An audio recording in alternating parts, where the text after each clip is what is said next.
Bom, pessoal, não sei se o Caio já distribuiu, ele vai distribuir essa folha dos descendentes de Herodes o Grande, né? E isso aqui, até enquanto eu estava falando na semana passada, tem algumas Bíblias que já tem isso aqui, né? Um pouco diferente do que eu fiz. Eu não fiz completo, obviamente, só fiz a respeito daqueles que são mencionados na Bíblia, que era o que interessava, né? E coloquei também os versículos onde aparece alguma coisa em relação às pessoas mencionadas aqui.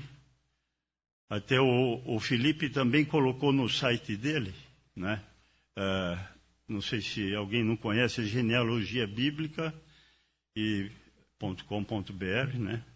E ele colocou a genealogia lá. Vale a pena conhecer esse site aí, sabe? Bastante útil. E já tem isso aqui lá também.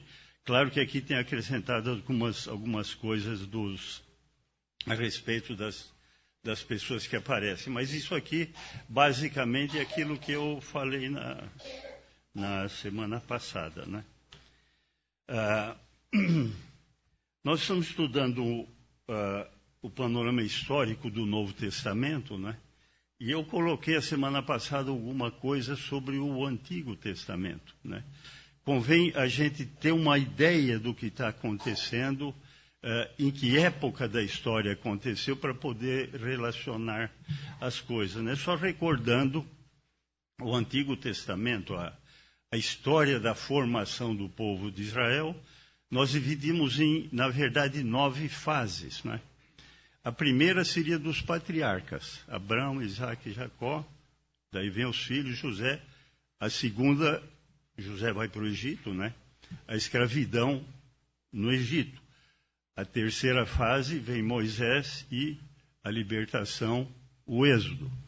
A quarta fase, sob Josué, a conquista da terra, né? Depois de Josué, na quinta fase, vem um período de anarquia, na verdade.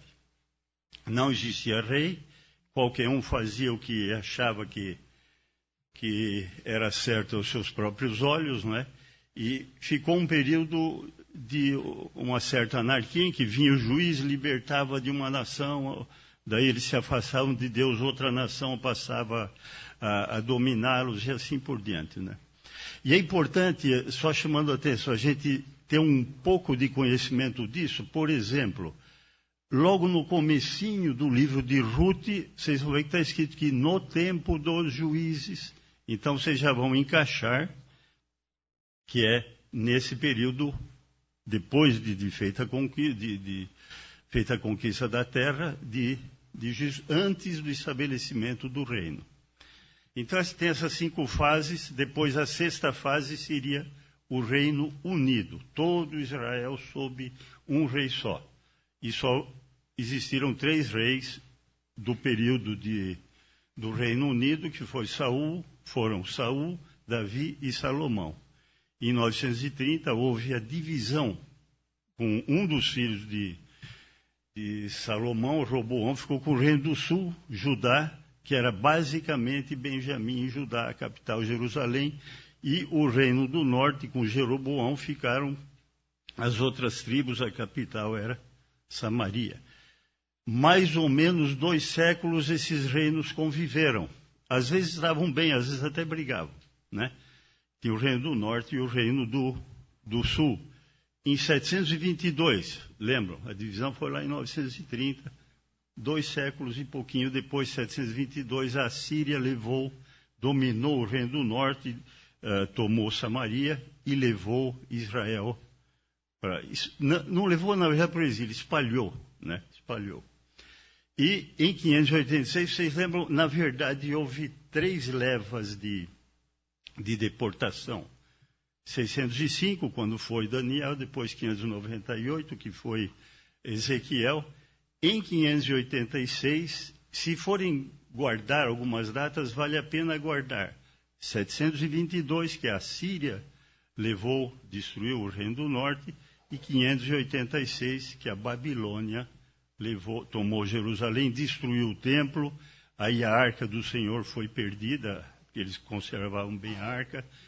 Tudo indica que ela tenha sido perdida e nunca mais se fala na arca depois de 586, aí da destruição do templo. Aí ele levou quase todo mundo para a Babilônia e deixou um pessoal ali, botou um governador, que era o Gemalias, foi assassinado, tudo isso aí. Isso é interessante, que eu citei para vocês que Jeremias, além das profecias, conta muita história. Vale a pena ler, tem bastante história ali, né? Inclusive, é bom chamar a atenção, como eu falei que o Daniel foi em 605 e o Ezequiel foi em 598, Jeremias não foi para a Babilônia, né? O próprio Nabucodonosor deu ordem para o comandante do exército falar: Jeremias, você fala para ele fazer o que ele quiser fazer. Se ele quiser ficar lá em Israel, ele fica.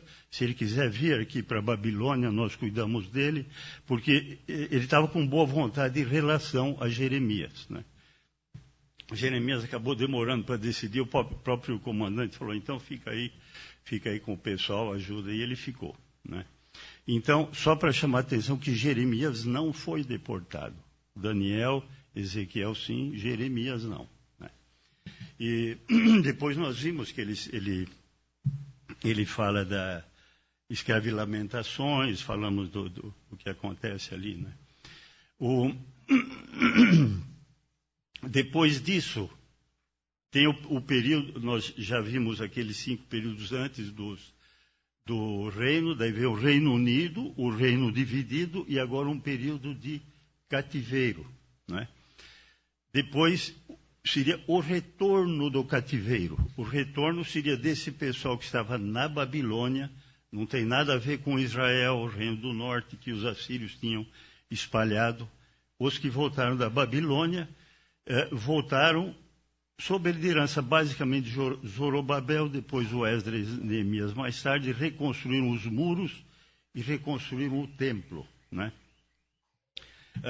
Vocês lembram que eu tinha colocado como marcos, um marco no ano 2000, que era Abraão, no ano 1500, Moisés, no ano 1000, Davi, e no ano 500 aquela sigla ZEN, Zorobabel, Esdras, Neemias, né? E até citei que depois do exílio, os 3 últimos profetas que aparecem na Bíblia, Ageu, Zacarias e Malaquias, são os 3 profetas pós-exílicos. Então eles pregaram para a nação depois do retorno do cativeiro, né? Inclusive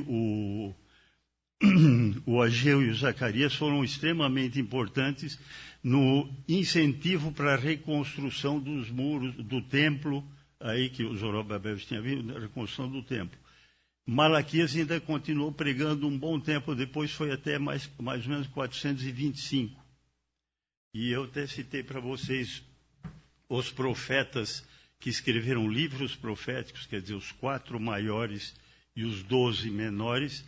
Eles profetizaram entre 420, por isso que eu citei o Malaquias em 425, entre 420 e o dobro, 840. Nesse período, quer dizer, eles começaram a profetizar, já estava dividido o reino. Teve profetas que pregaram para o norte, e outros para o sul, e alguns para fora, como o caso de Nínive, Edom, coisa desse tipo, que falaram a respeito de outros povos, né? Mas todos eles estão aí. Então, desde que estava o reino dividido lá, a gente fez o marco de 840, tinha dividido em 930, até depois do exílio, 420. E vimos que esse período interbíblico,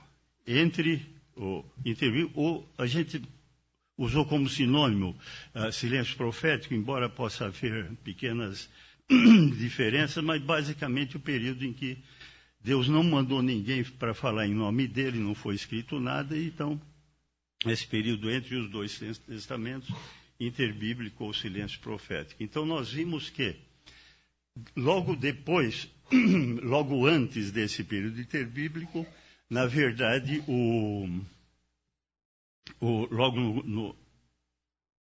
logo antes do período interbíblico, eles estavam sob o domínio primeiro dos babilônios, depois dos medo-persas. Não sei se lembra, até citei o Ciro, que foi citado 100 e tantos anos antes por Isaías. O Ciro é que em 539 deixou o povo retornar. Daí vem a reconstrução do templo, dos muros. Fica ainda sob o domínio dos medo-persas, até Alexandre o Grande. Em 332 passa a ser Alexandre o Grande, bem um curtinho período, até 323. Né? Talvez a gente pudesse colocar aquela figura, né? Ele fica esse período, depois tem aquela divisão entre os generais dele, e o Seleuco ficou com a Síria no norte e o Ptolomeu com o Egito no sul. Não, essa aí tem uma outra. Deixa eu colocar aqui. Põe a figura 2. Figura 2. Então, ali mostra o cativeiro, o retorno, o Império Medo-Persa, depois o Macedônico, que é de Alexandre o Grande, depois aquela divisão, e vocês lembram que, como Israel está entre a Síria, que fica no norte, e o Egito no sul, sempre houve disputas entre os dois. No começo, desde lá, o 323 até 198, eram os Ptolomeus, eram os egípcios que estavam dominando a região, e os egípcios eram muito amistosos com Israel. Né? Até nós vimos que o Ptolomeu II mandou traduzir a Bíblia, o Antigo Testamento, do hebraico para o grego, que é a Septuaginta. Né? Então, desde 300 e alguma coisa, ou 200 e alguma coisa, até 100. Se a gente puser aqueles reis, nós vamos ver que depois o Antíoco III derrotou o Ptolomeu V. Isso aí está na figura 5.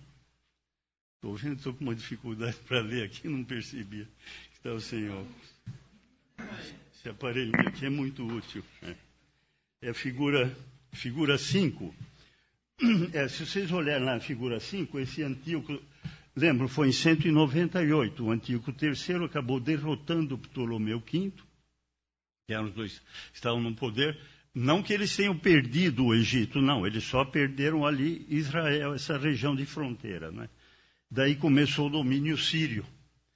E desde 198 até 166, porque em 168, aquele Antíoco Epifânio, de 175 a 164, ele profanou o templo. Não sei se lembram, botou uma estátua de Zeus, sacrificou uma porca, proibiu a guarda do sábado, a circuncisão, leu a Torá, esse tipo de coisa. Ele queria implantar à força a cultura grega, né? Que começou lá com Alexandre o Grande, lá bem antes, em 332. Né? Por causa disso, o Matatias, que era o sumo sacerdote, se revoltou, né? E aí espalhou essa revolta, e os filhos dele continuaram a luta. Então, daí vem o Judas Macabeu, que era o primeiro ali, e assim por diante. Em 66 começou uma luta armada, e em 165, né, ele tomou Jerusalém, rededicou o templo. É interessante até isso aí, se vocês quiserem abrir, em João 10, é a única vez que aparece João 10. João 10, 22. Celebrava-se em Jerusalém a festa da dedicação. Era inverno. Essa festa da dedicação, lembram? É comemoração da tomada de Jerusalém e da rededicação do templo pelo Judas Macabeu em 165. Tanto, até eu citei, essa festa chama Hanukkah ou Chanukah. Hanukkah quer dizer exatamente, em hebraico, dedicação, né? A única vez que ela é mencionada na Bíblia é aqui, em João 10, 22. Porque essa festa, na verdade, não é mencionada no Antigo Testamento. Ela não existia. Ela começou a existir no ano 165 e é mencionada uma vez só no Novo Testamento, né? Nós vimos ali o período dos Macabeus. Dá uma olhadinha na figura 6, por favor. Aí não vamos ficar passando de novo, mas aí são os Macabeus. Depois nós vimos que, eu acho que a última figura que vimos foi a figura 8, não é? Na figura 8 nós mostramos por que provavelmente Jesus Cristo nasceu ali pelo ano 45 antes de Cristo, porque houve aquele erro de cálculo daquele monge, quando ele foi mudar do calendário romano, cujo início era o ano de fundação de Roma. Ele foi fazer o cálculo, porque a pedido do imperador ele ia passar para o início do calendário, o ano do nascimento de Jesus Cristo. Houve um erro, então, vamos dizer, ele começou o calendário 4, 5 anos depois de Jesus Cristo ter realmente nascido. Aquele Dionísio Exíguo ali, eu falei aqui, e tem no livro alguma coisa também. Nós já explicamos de onde vêm os cálculos para se chegar lá. Eu gostaria de mostrar agora alguns cálculos para a gente saber mais ou menos a época em que foi a primeira viagem missionária, a segunda, a terceira, todos esses episódios que são narrados em Atos, como é que nós mais ou menos colocamos as datas nesses episódios, né? Vamos começar vendo a figura 10, depois a gente pode até voltar para a 9, que é bem simples, mas vamos ver para a figura 10.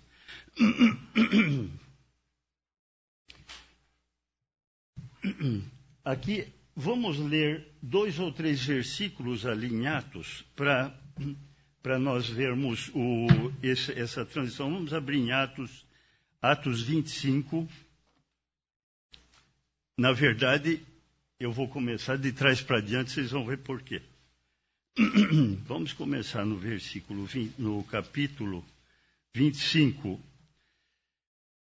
Atos 25, 27 diz o seguinte: 2 anos mais tarde, o que é esse 2 anos mais tarde? Se nós lermos antes, aqui eu não vou ficar lendo tudo, Paulo havia sido preso. Então, 2 anos depois de Paulo ter sido preso, até como curiosidade, olha aqui, dê uma olhada aí no 24, né? Passados alguns dias, vindo Félix com Drusila, sua mulher. Nós citamos o Félix, a Drusila aqui na semana passada, que a Drusila Drusila, Berenice eram irmãs do Herodes Agripa II, deve estar na folhinha aí também. Herodes Agripa II, Berenice e Drusila, tem nessa folha que o Caio distribuiu para vocês. Então, quando fala aqui 2 anos mais tarde, quer dizer 2 anos depois da prisão de Paulo, Félix teve por sucessor Pórcio Festo e manteve o Paulo preso ali, né? Então, o Félix passou o governo, ele era governador, passou para o governador Festo, o Paulo estava preso havia 2 anos, né? Aqui vai ter alguns episódios, se vocês quiserem ver aqui, no 25:13, por exemplo, né? Passados alguns dias, o rei Agripa e Berenice, esse que eu acabei de citar, esse Agripa é Herodes Agripa II, né? Chegaram a Cesareia a fim de saudar a Festo, né?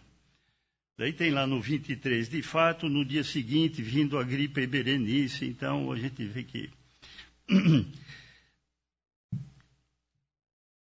o Paulo, nós vamos ver isso quando chegarmos nos detalhes da vida de Paulo, mas ele, no final da terceira viagem missionária, ele foi preso em Jerusalém.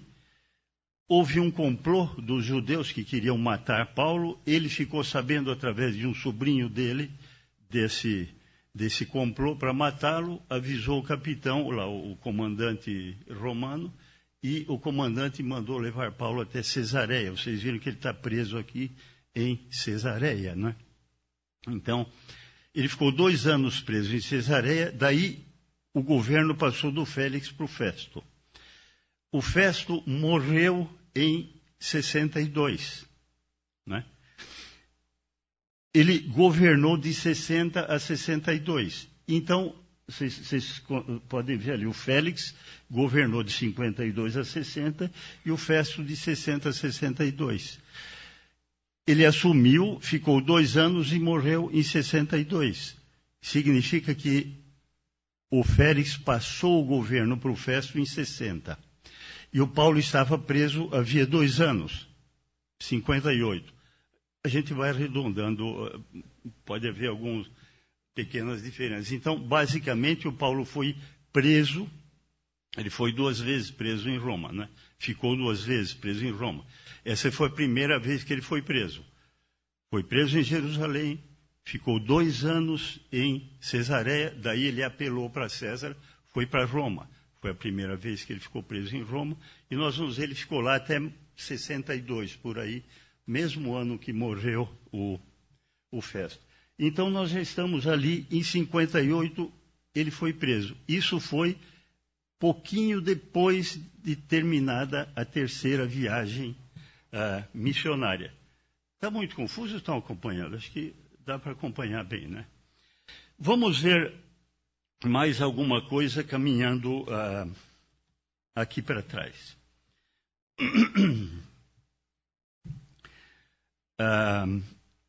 No capítulo, a gente podia chegar aqui no capítulo 5. Antes disso, vamos dar uma olhadinha aqui. A gente pode olhar aqui. No capítulo 21 de Atos, né? Se vocês olhar, tem um subtítulo, se forem os subtítulos iguais aos da minha Bíblia, aqui no versículo 7 está lá, Paulo em Cesareia, quando ele ainda estava na viagem de volta, ainda era o final da viagem missionária, né?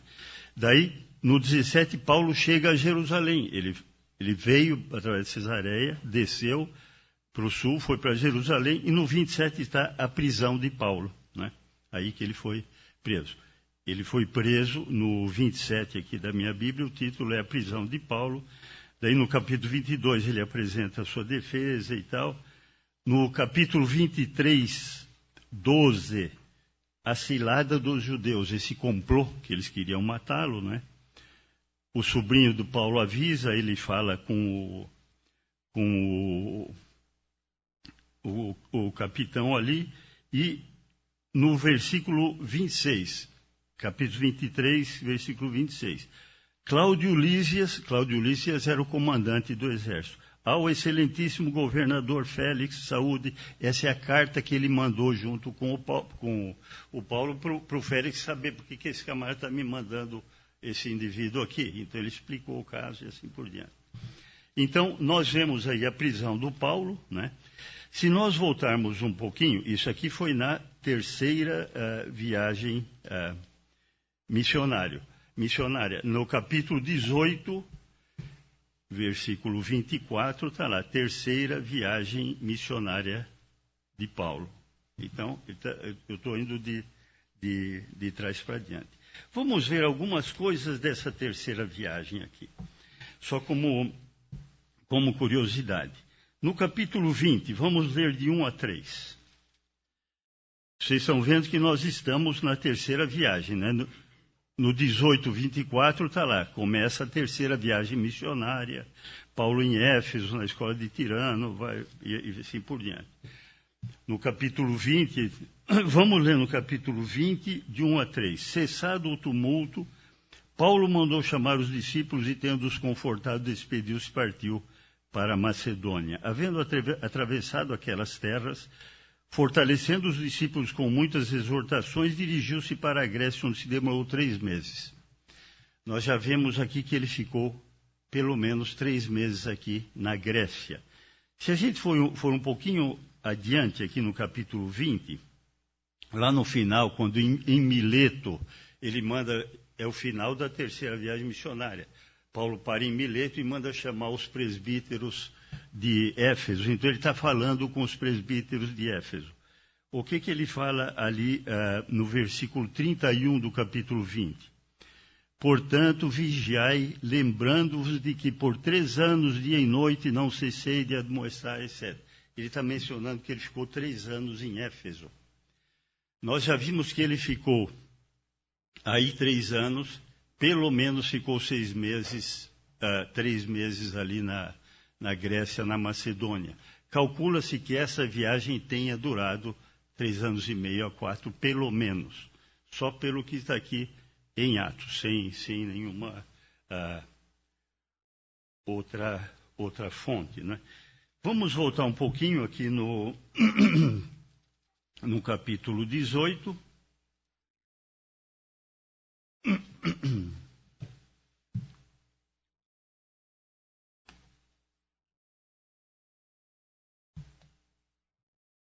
Capítulo 18, vou ver aqui, versículos 11 e 12. Paulo está em Corinto, essa aí é na segunda. Olha, se vocês olharem no 18, o subtítulo é Final da Segunda Viagem Missionária. Onde eu estou lendo aí é bem no meio da segunda viagem, né? No 18 é que ele vai falar o final. No 11 ele está em Corinto, né? Ali permaneceu 1 ano e 6 meses, ensinando entre eles a palavra de Deus.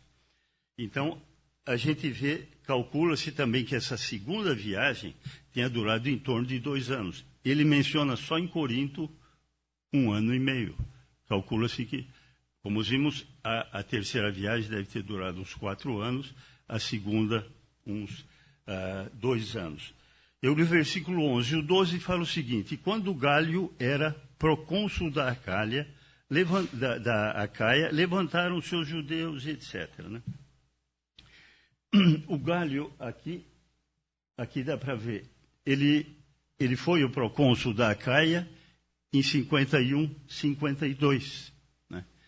Então, a viagem de Paulo provavelmente se deu até essa época, no máximo 52, enquanto o Gálio ainda era procônsul da Acaia. E já bem no finzinho da segunda viagem.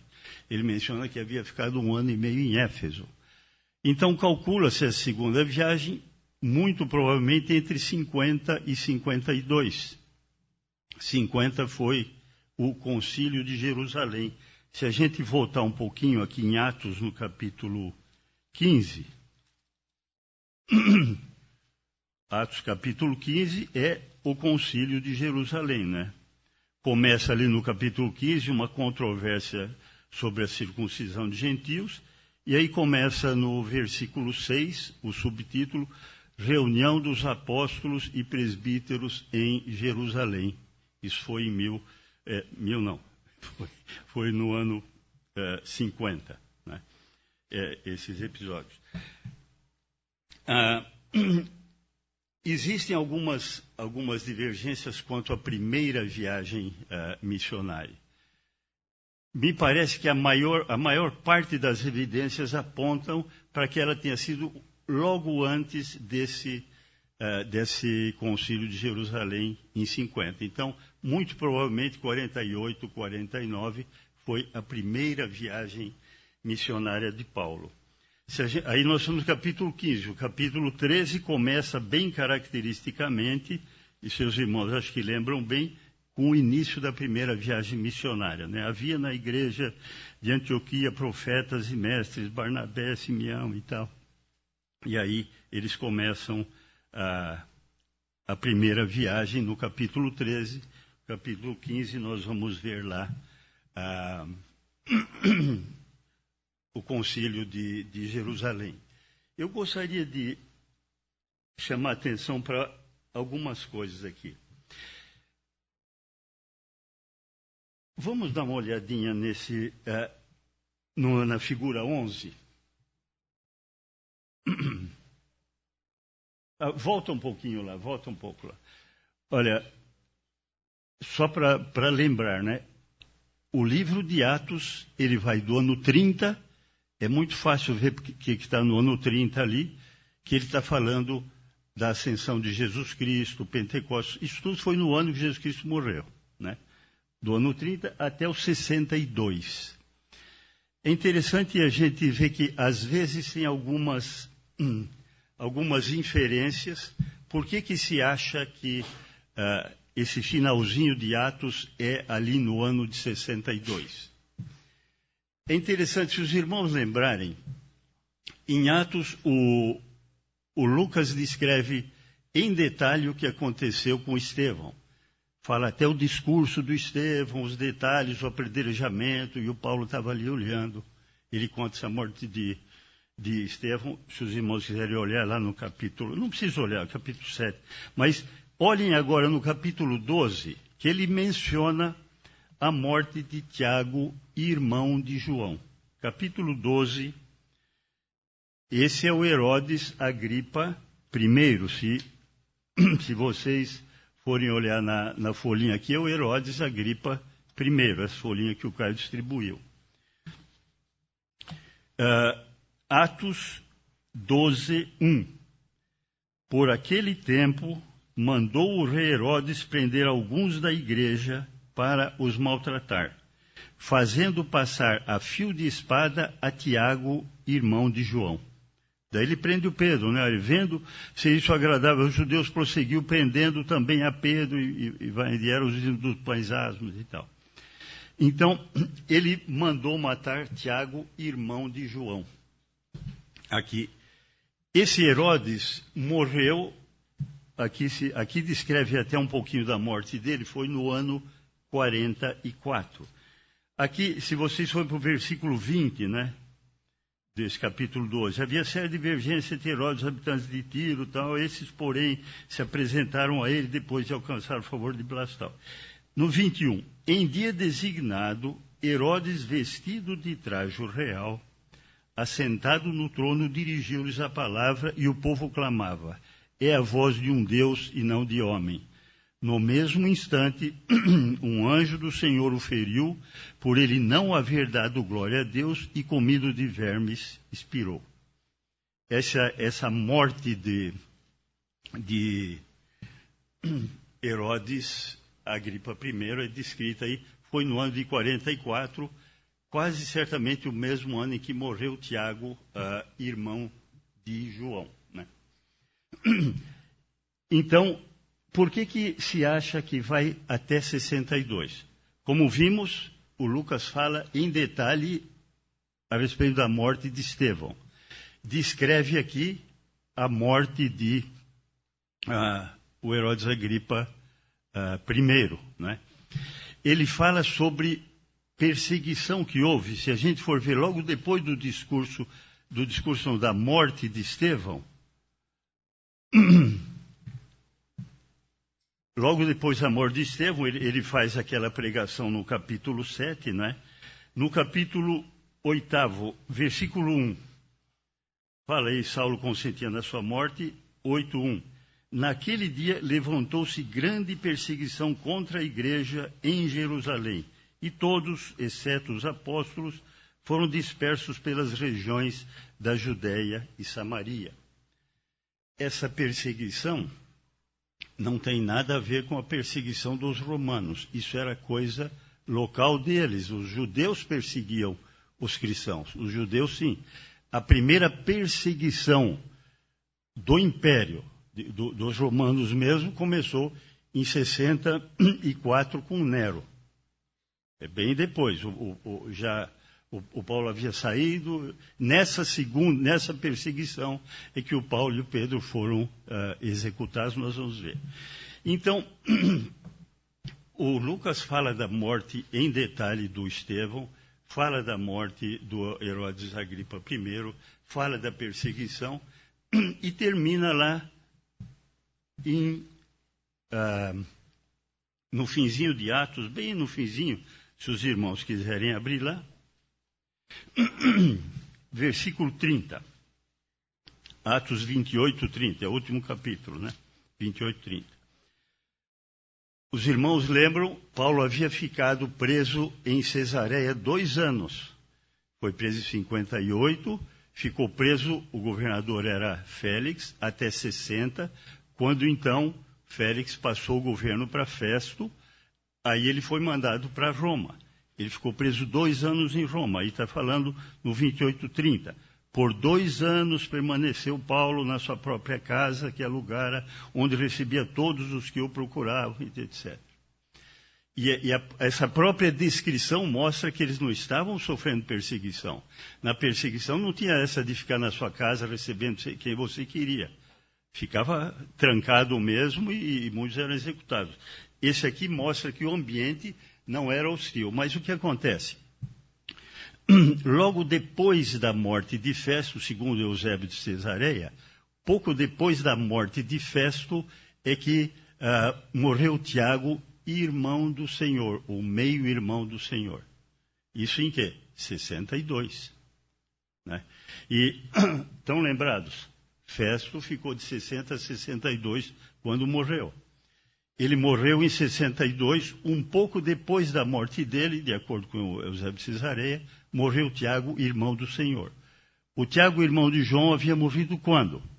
Em 44, no mesmo ano que tinha morrido o Herodes Agripa I. Estão lembrados disso, né? Aqui não está colocado. A gente vai ver uma outra figura onde vai aparecer. Então, o Tiago, irmão de João, que nós lemos no capítulo 12 de Atos, morreu em 44. Tiago, meio-irmão de Jesus, morreu em 62. Em 64, começa a perseguição do Nero. O Nero não aparece nem mencionado na Bíblia. Nunca aparece. Ele reinou, na verdade, foi imperador de 54 até 68. Mas foi em 64 que houve aquele incêndio em Roma e que ele colocou a culpa nos cristãos. E aí começou a perseguição. Então, em 62, quando acabou Atos, ainda não tinha perseguição nenhuma. Foi em 64. Em 66 teve a revolta dos judeus. Em 70 o Tito foi lá, destruiu o templo, destruiu a cidade. Nós já estamos pertinho. Por que se acha que a carta está terminando em 62? Primeiro porque Paulo ficou 2 anos preso em Cesareia, de 58 a 60, que diz que fazia 2 anos que ele estava aqui em Roma. Por 2 anos permaneceu Paulo e o Lucas estava aqui com ele nessa época. Se ele menciona, em detalhe, Estevão menciona a morte do Tiago, irmão de João, a perseguição, ele menciona detalhes do julgamento, muitos detalhes do julgamento de Paulo em Cesareia, o discurso que ele fez de defesa perante, primeiro a acusação dos judeus, o discurso de defesa perante Félix, depois o discurso de defesa perante o Festo e a Drusila. Então, Festo não, a Agripa e a Berenice, a Drusila foi lá com Félix antes. Então, dá detalhes. Se Atos fosse além do ano 62, ele iria mencionar a morte de Tiago, irmão do Senhor. Ele mencionou do Estevão, mencionou de Tiago, irmão de João, não fala nada do irmão do Senhor, que foi em 62. Se tivesse ficado um pouco mais, ele ia falar da perseguição. O Paulo foi libertado aqui. Ele não fala absolutamente nada de defesa de Paulo perante o César, que seria muitíssimo mais importante do que a defesa que ele fez lá para o Félix e depois para o Festo. Né? Nada disso é mencionado. Então, calcula-se que ele tenha... Vocês veem que os historiadores pegam uma porção de coisa para montar um quadro e falam, não, aí estava tudo tranquilo e em 62, muito provavelmente, é quando ele foi libertado. Depois disso, ele faz a 4ª viagem missionária dele, que é pouco falado, por quê? Porque não é mencionado na Bíblia. A Bíblia somente menciona 3, porque acabou Atos aí. Não é? acho que ficou claro, né? Eu gostaria de falar mais uma coisinha. Depois da conversão de Paulo, ele foi 3 vezes até Jerusalém, nesse período abarcado por Atos, né? Vamos dar uma olhadinha. Vamos ver, e a gente vê isso baseado mais em Gálatas do que um pouco em Atos, mas mais em Gálatas. Vamos abrir em Gálatas, capítulo 1.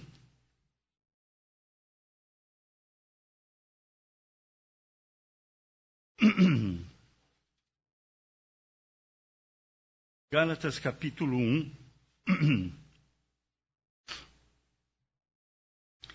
Bom, a gente vê aqui, ele tá dizendo o que aconteceu ali na conversão, né? No 1,15 ele fala: quando, porém, ao que me separou antes de eu nascer, está falando de Jesus Cristo, de Deus, né?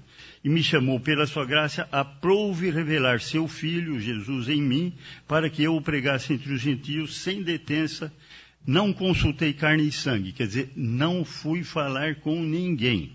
Né? É isso que ele está falando. Nem subi a Jerusalém para os que já eram apóstolos antes de mim, mas parti para as regiões da Arábia e voltei outra vez para Damasco. Quando eu me converti, eu não fui falar com ninguém, fui para a Arábia e depois voltei para Damasco, que era a cidade dele, onde ele era o caminho dele, era de Tarso, o caminho onde ele foi preso e onde ele começou a pregar. Versículo 18. Decorridos 3 anos, desde que eu me converti, então subi a Jerusalém para avistar-me com Cefas, Pedro, e permaneci com ele 15 dias. E não vi outro dos apóstolos, senão Tiago, irmão do Senhor. O que ele está falando? Depois da minha conversão, 3 anos depois, eu fiquei 15 dias em Jerusalém. E quem eu encontrei lá? Pedro e Tiago, irmão do Senhor. Só esses 2. Então, agora nós podemos ir para a figura 11. Figura 11. Se os irmãos olharem aqui na parte de baixo da figura, tem ali visitas de Paulo a Jerusalém. E tem 3 flechinhas, né? Conversão de Saulo, lá em cima, conversão de Saulo, ano 35, né? Estão vendo? A segunda flechinha da esquerda para a direita. A primeira está lá, ascensão de Jesus, ano 30. A segunda, conversão de Saulo, 35. Visitas de Paulo a Jerusalém, aqui embaixo, em 38, 37 e 38. Vocês sabem que o judeu tinha aquele jeito de contar, mesmo para o dia, acontecia para o ano, né? Pode contar 35, 36, 37, ou 37, 36, 37, 38. Então, calcula, isso aí vai dar uma bagunça quando a gente chega em reis, sabe? Quando se fala dos reis de Israel, é muito interessante, porque, se não me engano, era Judá, que eles marcavam o ano sem ser o ano da ascensão. E Israel, os historiadores de Israel marcavam com o ano de ascensão. Tanto que eles falam, uns seguiam a linha do ano de não ascensão, outros do ano de ascensão. O que significa? O indivíduo começou a reinar. Em 2016, um deles começava. 17 é o primeiro ano, 18 é o segundo e assim por diante. E no norte, começou em 2016, não interessa se é no último dia. 2016 é o primeiro ano, 2017 é o segundo. Quando for escrever reis lá, às vezes a gente tem que ajustar isso aí, porque está falando do norte é uma coisa, do sul é outra. Então, só como um exemplo, vamos supor que no Reino do Norte falasse no ano 10º de tal rei, no Reino do Sul, no ano 10º de tal rei. Não era o ano 10º exatamente a mesma coisa. Um podia ser o ano 9º e o outro o ano 10º. Então isso aí é por causa da maneira deles fazerem. Então, resumindo, 37, 38, o Paulo foi pela primeira vez ali. Depois, no Gálatas 2. Isso aqui tem o correspondente em Atos, eu posso mostrar depois, mas Gálatas 2:1. 14 anos depois, subi outra vez a Jerusalém com Barnabé, levando Tito. Então, se os irmãos olharem ali embaixo, né, as visitas de Paulo, vai ter uma segunda flechinha, vai dar lá pelo ano 48, por aí. 47, 48, ali, mais ou menos a gente calculando. Essa viagem é interessante, a gente poderia pegar aqui, deixa eu ver se eu acho aqui, no capítulo, eu não estou achando, mas é aqui no fim, deve ser em Atos, lá para o fim, Atos 11, 12.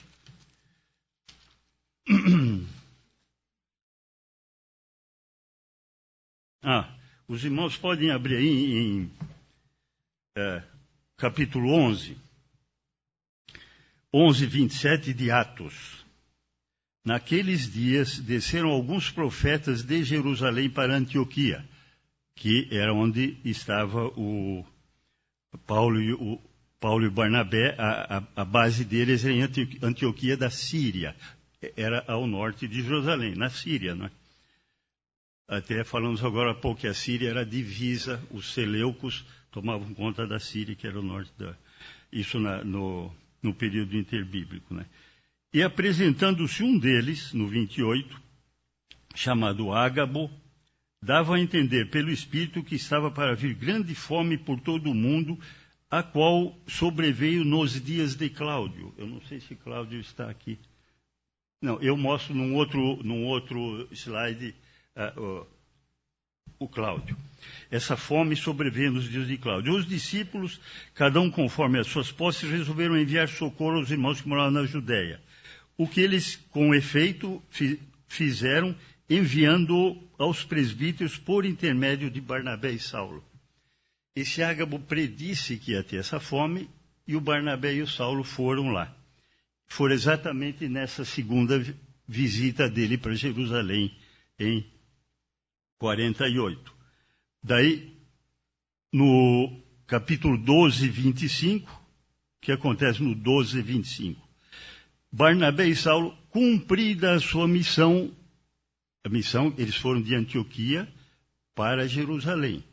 Cumprida a sua missão, voltaram de Jerusalém, levando também consigo a João apelidado Marcos.